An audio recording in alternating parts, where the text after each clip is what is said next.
Eh, Primero que todo, expresar mis agradecimientos por la invitación a este evento para celebrar los 75 años de Asoga, al comité directivo, al doctor Yesman Pineda, a mi colega y compañera de trabajo Paola Betancourt, y a todos por hacerme partícipe de este tercer Congreso Mujer Caribe.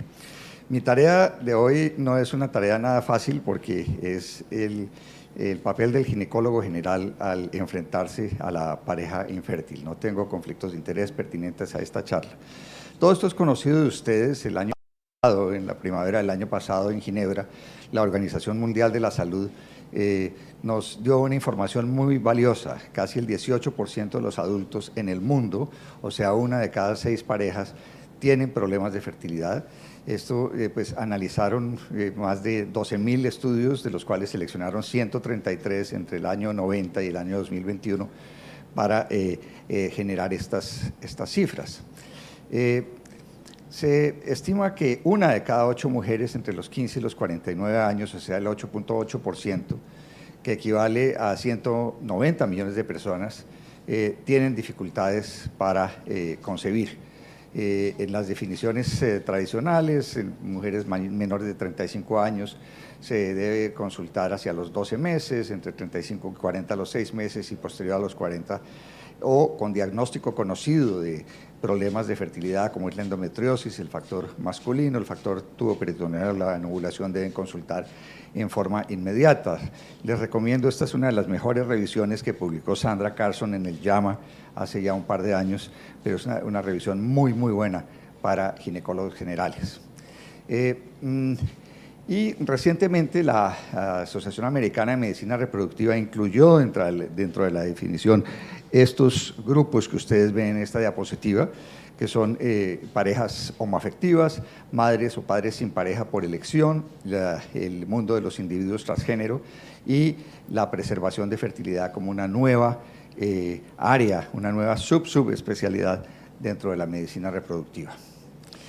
Aquí vemos la distribución de las causas de infertilidad en parejas y en mujeres, y ustedes ven que en la torta de la izquierda, en las parejas, los problemas masculinos y femeninos son igualmente frecuentes, y el protagonismo de los trastornos de ovulación, cuando miramos las mujeres, ocupan el mismo lugar que las patologías pélvicas y la patología tubárica, donde la endometriosis es un gran protagonista. Entonces, esta mañana estaba conversando con el doctor Daniel Ronderos, perinatólogo de Cali, y me dice: ¿usted no ha pensado en actualizar el libro de guías diagnósticas en infertilidad que publicamos hace ya unos añitos, en el año 1987 con mi padre? Y le dije, en esa época el diagnóstico de infertilidad merecía escribir un libro. Hoy el diagnóstico de infertilidad se resume en 2 renglones. Para la mujer, unos estudios muy sencillos, básicamente ecografía, examen de reserva ovárica, de permeabilidad tubárica con la histerosalpingografía, que todavía sigue vigente, y la medición de progesterona hacia los 7 días posteriores a la ovulación. Con eso ya primera aproximación diagnóstica. Y en el hombre, pues sabemos que el espermograma es la prueba de oro. Pero sabemos muy bien que hay antecedentes que nos obligan a referir los pacientes oportunamente a los centros de fertilidad, y esos son los pacientes con alteraciones menstrual o antecedentes de cirugía pélvica, bien sea por embarazos ectópicos, enfermedad pélvica inflamatoria, apendicectomía complicada o endometriosis, la cirugía escrotal y testicular previa, y la necesidad de tratamientos de fertilidad para embarazos previos. Obviamente los trastornos de disfunción sexual y los tratamientos de cáncer en hombres y mujeres deben ser referidos en forma inmediata, no procrastinar con esos pacientes. Entonces nosotros hoy en día en infertilidad, nuestro gran esfuerzo y donde debemos transmitir el mensaje más importante, que es en las pacientes infértiles o subfértiles o en aquellas estériles, que es distinto, tratamos de hacer predicción, prevención y, de acuerdo a esto, incurrir en la acción. Cuando uno se enfrenta por primera vez a una pareja que en la consulta ginecológica general que tiene problemas de fertilidad, es una pareja que incomodan la consulta ginecológica general, esto qué va a hacer, le piden unos estudios, pero la recomendación es que se fijen en 3 parámetros principales, que es donde ustedes van a poder medir qué afán hay y qué agresividad se necesita en el manejo de estas pacientes. El primero es la edad de la mujer, el segundo es la duración de la subfertilidad, sabemos que duraciones por encima de los 2 años necesitan una intervención inmediata, y el tercero es el diagnóstico o la causa de la subfertilidad, que muchas veces en parejas naif o que vienen por primera vez se hace una hipótesis diagnóstica de acuerdo al examen clínico y la historia clínica inicial, pero que con los estudios básicos que comentamos anteriormente podemos llegar en el 90% de las instancias a un diagnóstico preciso. Ve uno con mucha frecuencia espermogramas hechos en laboratorios generales, no en centros de fertilidad especializados, y los laboratorios generales muchas veces no se ciñen a los patrones y recomendaciones de la Organización Mundial de la Salud, particularmente en uno de los criterios más importantes en que nosotros nos fijamos, que es la morfología y la motilidad, que se requiere de biólogos, embriólogos con experiencia viendo semen varias veces al día, todos los días, para que nos den diagnósticos confiables. Entonces, los espermogramas hechos en laboratorios generales generalmente los debemos repetir en centros de fertilidad, y no debemos rotular a un hombre como subfértil antes de tener 2 espermogramas. Entonces, aparece un nuevo concepto. El nuevo concepto es la paciente que llega al centro de fertilidad, le hacemos su tratamiento de fertilidad, es exitoso, invariablemente, pues yo ya pertenezco a esa generación de cuando el arco iris era en blanco y negro, entonces sé que van a llegar a decirme, doctor Rueda, esto me quedó gustando, yo necesito un segundo. Entonces, si mi tratamiento de fertilidad inicialmente fue a una mujer de 35 años, tuvo su bebé a los 36 y medio, 37, y luego llega a los 39 a decir que quiere un segundo bebé, yo he debido anticipar en el tratamiento inicial la construcción de familia o la planificación de familia. Entonces, esto depende de la edad para preservar la fertilidad, bien sea por electiva o por indicación, la edad materna en el momento de decidir el manejo y los marcadores indicativos de baja reserva ovárica independientemente de la edad. Se sabe que una cuarta parte de las pacientes tienen marcadores de reserva ovárica disminuidos en la ecografía, en el recuento folicular, la AMH, la FSH y el estradiol. Sabemos que la novulación, ya lo vimos en los pies, en las tortas iniciales, ocupan un papel protagónico, y de las pacientes con novulación, el 70% pertenecen al grupo 2 de la Organización Mundial de la Salud, o sea, síndrome de ovario poliquístico, seguido tal vez en frecuencia por los trastornos del peso, los prolactinomas, la enfermedad tiroidea y la hiperplasia suprarrenal congénita ocupan un papel pequeño, pero no hay que ignorarlos. La funcional por disfunción hipotalámica, o sea, el grupo 1, ocupa más del 15% de las causas de anovulación, o sea, sigue el ovario poliquístico. Otra de las cosas que vemos comúnmente es el uso del citrato de clomifeno. El uso del citrato de clomifeno en pacientes ovulatorias no está indicado. Es preferible, se embarazan más con píldoras anticonceptivas que con citrato de clomifeno. La utilización del citrato de clomifeno en pacientes con diagnóstico de ovario poliquístico, ya pues con la publicación del estudio multicéntrico prospectivo aleatorio en el New England Journal de hace unos años de Rick Legro de la Universidad del Estado de Pensilvania, mostró que el letrozol es muy superior al citrato de clomifeno. Sin embargo, sí se utiliza. No se debe utilizar en pacientes mayores de 37 años, no más de 6 ciclos ovulatorios o dosis mayores a 200 miligramos. En las pacientes hipoestrogénicas, fisiológicamente el clomifeno no actúa, particularmente en las de la Organización Mundial de la Salud 1, y en pacientes ovulatorias o en infertilidad inexplicada tampoco se debe usar porque no aumenta las tasas de embarazo. Igualmente en el grupo 4 de la Organización Mundial, la hiperprolactinemia, y mucho menos en la insuficiencia ovárica prematura, que es el grupo 3. Otro de los problemas, vemos el hidrosalpinx. Toda la comunidad de fertilidad sabe que ese es un enemigo bien reconocido y que debe ser solucionado antes de ir a cualquier tratamiento de reproducción asistida, pero todavía vemos cirujanos endoscopistas muy avesados tratando de hacer microcirugías, laparoscopia, el uso del robot, nada de eso está indicado. El uso de antibióticos y luego fertilización in vitro sin cirugía tampoco. Sabemos que la ligadura, el hidrosalpinx o la salpingectomía más fertilización in vitro es el manejo para estas pacientes. Entonces, por favor, los hidrosalpinx, si quieren operarlos, opérenlos, desconecten ese hidrosalpinx o sáquenlo y refieran al centro de fertilidad. La endometriosis, pues el manejo de la endometriosis depende de la edad, los síntomas, deseo inmediato, diferido de embarazo y del fenotipo de la enfermedad. Tiene una prevalencia de entre el 2 y 10% en la población general y sabemos que es una gran tajada de ese país, entre el 25 y 50% de nuestras pacientes en los centros de fertilidad tienen algún grado de endometriosis. Sabemos que hoy en día el manejo debe ser multimodal, interdisciplinario o integral basado en el paciente y sus necesidades. La cirugía ablativa y resectiva y cirugías incompletas, desafortunadamente, o cirugías repetidas no están indicados. Operar los endometriomas antes de una superovulación en términos generales no está indicado. Algunas excepciones hay a esto. Los tratamientos supresivos hormonales de endometriosis pues son contraceptivos todos de ellos, entonces no están indicados. Entonces estas pacientes deben ser referidas oportunamente al centro de fertilidad. Así no deseen embarazo en forma inmediata, porque en ellas se puede preservar la fertilidad por medio de la vitrificación de óvulos. Esta diapositiva del grupo de Jack Doney y María Magdalena Dolmans compara los riesgos de operar un endometrioma antes de fertilización in vitro versus los riesgos de hacer una fertilización in vitro antes de cirugía.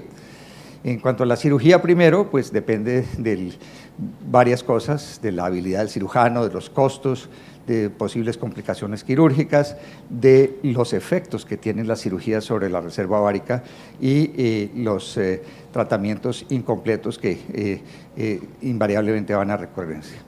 Mientras tanto, la reproducción asistida, ustedes ven en la parte izquierda para ustedes de la diapositiva,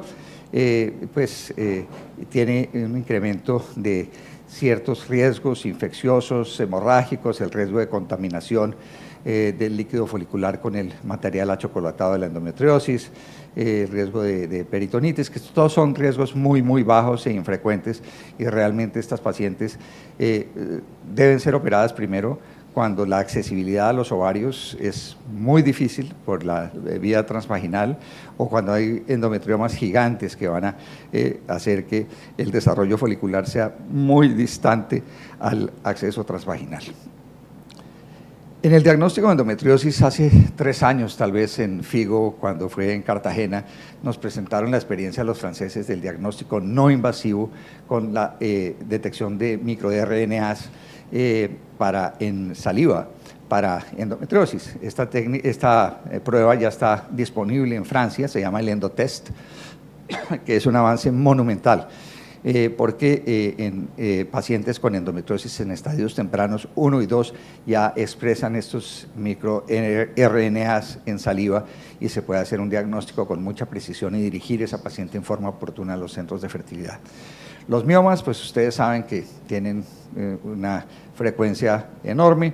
La clasificación FIGO, sabemos que todos los que tengan componente submucoso deben ser operados antes de hacer un tratamiento de fertilidad. También se incluye algunos tamaños por encima de los 4 centímetros y miomatosis extensa en número también debe ser considerada quirúrgicamente antes de esto.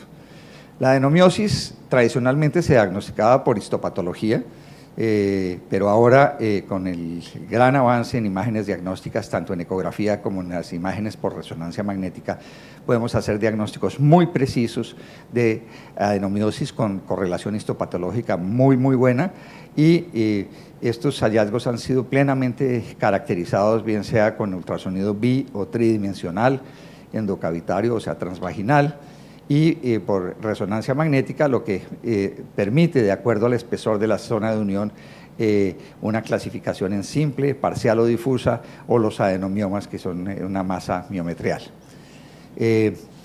de nuevo, la clasificación de difusa o focal, que es ampliamente utilizada hoy en día gracias a el avance en imágenes diagnósticas. La adenomiosis en fertilización in vitro en general tiene un impacto muy importante. Impacta el embarazo clínico con un riesgo relativo de 0.72, o sea, una disminución del 28% de las posibilidades de embarazo comparado con las pacientes sin adenomiosis. El riesgo relativo de aborto espontáneo, miren, es un riesgo relativo de 2.12 con intervalos de confianza perfectamente confiables, o sea, duplica la posibilidad de aborto y reduce en un 23%, 25% las tasas de implantación. Entonces, para nosotros tiene un significado muy grande la adenomiosis y debe ser diagnosticada y idealmente manejada. Pero el problema esencial es en este punto, que es, no sé dónde, aquí, el señalador. Aquí, que es lo que se llama el triángulo del dragón, que es la coprevalencia o la coexistencia de frecuentemente endometriosis, miomatosis y adenomiosis en estas pacientes. Esa es una enfermedad del sistema mulleriano secundario, de causas genéticas, ambientales, etcétera, que no es del caso comentar en esta charla. Una de las causas que es iatrogénica y que nos preocupa hoy en día es las pacientes con antecedentes de cesáreas, los istmoceles.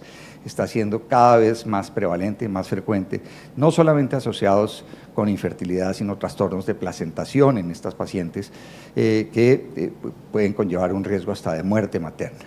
Sabemos que hoy en día hay clasificaciones y definiciones para istmocele, el diagnóstico inicial más preciso es con ecografía transvaginal, pero sabemos que un tercio de las cesáreas en los Estados Unidos y un 44% en países de Latinoamérica, en promedio, en algunos centros es mucho más alto las tasas de cesárea. La prevalencia del istmocele puede variar entre cerca del 20 al 84%, de manera que esto es preocupante, los síntomas son desagradables, pero las consecuencias desde el punto de vista reproductivo en cuanto a disminución de tasas de embarazo es importante. El antecedente de cesárea y fecundidad y fertilidad, hoy en día hay una plétora de información. Aquí les traje los 4 últimos artículos que se han publicado sobre esto. Es algo que debemos considerar, ya que la cesárea es algo de todos los días en la obstetricia, en la vida real. Nick Polisos, del grupo de Exeus en Barcelona, publicó recientemente, hace unos 3 años, un artículo muy importante sobre la investigación de la infertilidad en la época de la tecnología reproductiva de alta eficacia.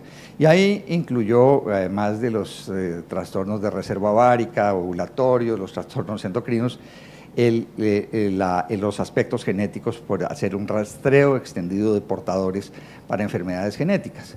¿Y en qué se basa él para recomendar esto? Que es un concepto propuesto desde el año 2010, y es que más o menos entre el 2 y el 4% de las parejas están en riesgo de concebir un bebé con un trastorno autosómico recesivo ligado al cromosoma X.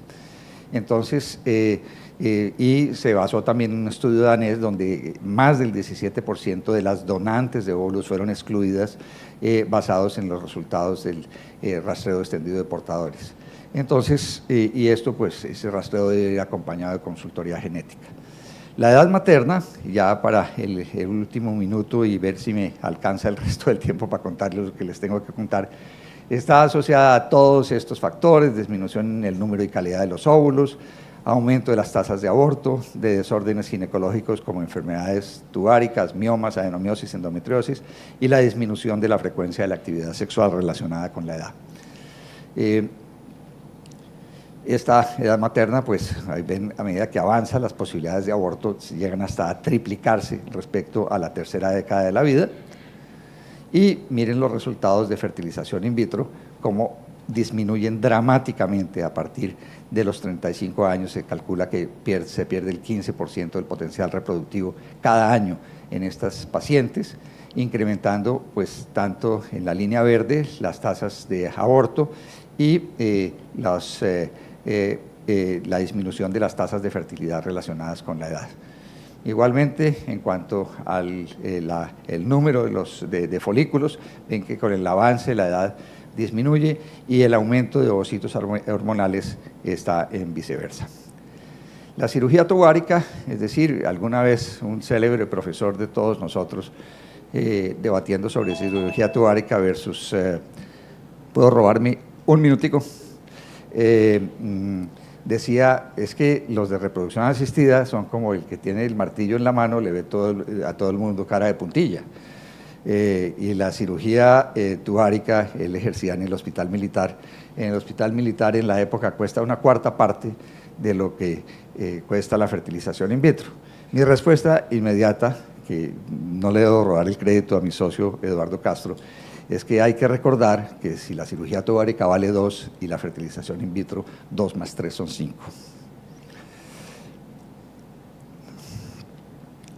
Bueno, hablábamos del letrozol, en la disfunción ovulatoria ustedes ven que comparado con el clomifeno, las tasas acumuladas de embarazo son muy superiores con letrozol y eso ya es un estándar de cuidado en estas pacientes y usualmente como es una indicación off-label del letrozol, entonces ellas deben ser manejadas en los centros de fertilidad. Aquí se me fue, no. Finalmente quiero hablarles sobre preservación de la fertilidad. La preservación de la fertilidad está en la palestra de los acontecimientos hoy en día. Uy, esto se enloqueció. Ya que paso desde aquí.